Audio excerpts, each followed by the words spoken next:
Hello दोस्तों, आज हम देखने वाले हैं श्वसन का अगला क्लास। तो शुरू करते हैं। ये है डायफ्राम। डायफ्राम किसे कहते हैं? तो श्वसन की प्रक्रिया में जो डायफ्राम होता है वो हमारा उदर तल के ऊपर और वक्ष गुहा के नीचे स्थित होता है। ठीक है, जैसा कि एक आपको चित्र में दिखाते हैं।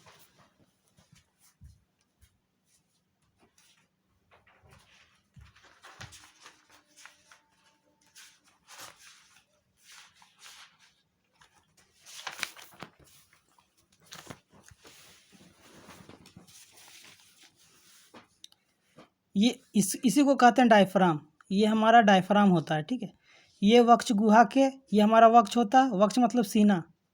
ठीक है, वक्ष गुहा किसको कहते हैं? तो सीना का जो स्थान होता है उसी को वक्ष गुहा कहते हैं। तो वक्ष गुहा के नीचे और यहाँ पर हमारा पेट होता है जिसे हम उदर कहते हैं।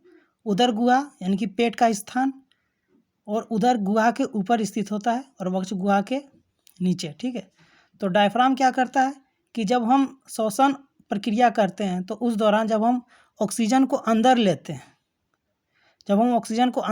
हैं, तो अंदर लेने के क्रम में आप खुद से भी करके देख सकते हैं। जब अंदर लेते तो क्या होता है, हमारा सीना फैलता है, यानी कि जो फुफ्फुस होता है वो बाहर की ओर निकलता है। ठीक है, तो बाहर की ओर निकलता है यानी कि हमारा सीना फूलता है। तो वक्ष गुहा जो है, ये जो होता है डायफ्राम जो होता है वो नीचे की ओर जाता है, यानी कि सीना बाहर की ओर निकलती है। जो हमारा फुफ्फुस होता है यानी लंग्स होता है वो बाहर की ओर निकलती है और डायफ्राम नीचे की ओर जाता है। ठीक है, और जब हम श्वसन प्रक्रिया में जब हम वायु को जब बाहर निकालते हैं तो हमारा जो फुफ्फुस होता है, लंग्स होता है, वो सिकुड़ता है, मतलब नीचे की ओर गति करता है, और डायफ्राम जो है पुनः अपनी स्थिति पर वापस आ जाता है, यानी कि ऊपर की ओर आता है। ठीक है, खुद से भी आप करके देख सकते हैं, यह कोई बड़ी बात नहीं है। तो अंतः श्वसन के समय पसलियाँ ऊपर यानी कि बाहर की ओर गति करती है जब हम वायु को अंदर लेते हैं। अंतः श्वसन मतलब वायु को अंदर लेते हैं तो हमारी जो पसलियाँ होती है वो ऊपर की ओर गति करती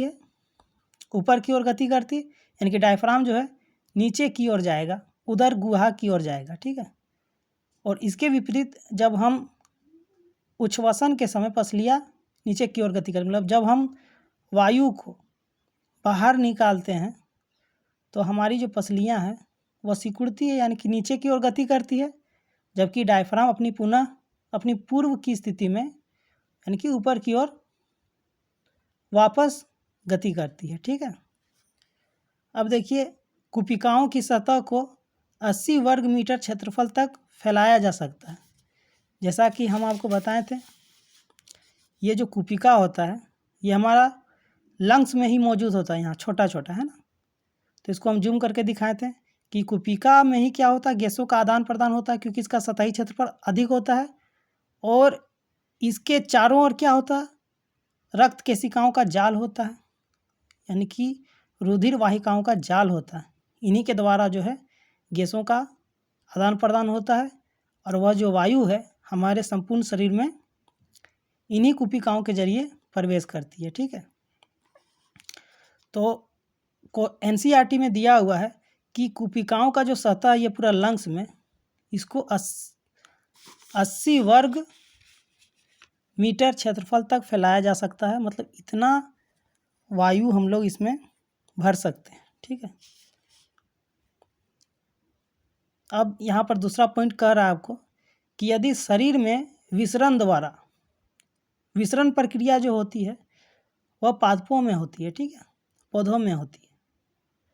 यहाँ पर कह रहा है कि यदि शरीर में विसरण द्वारा ऑक्सीजन को गति कराई जाए तो फुफ्फुस से ऑक्सीजन के एक अणु को, जो हमारा पैर होता है, उनका जो उंगली है, अंगुष्ठ तक पहुँचने में 3 वर्ष का समय लगेगा।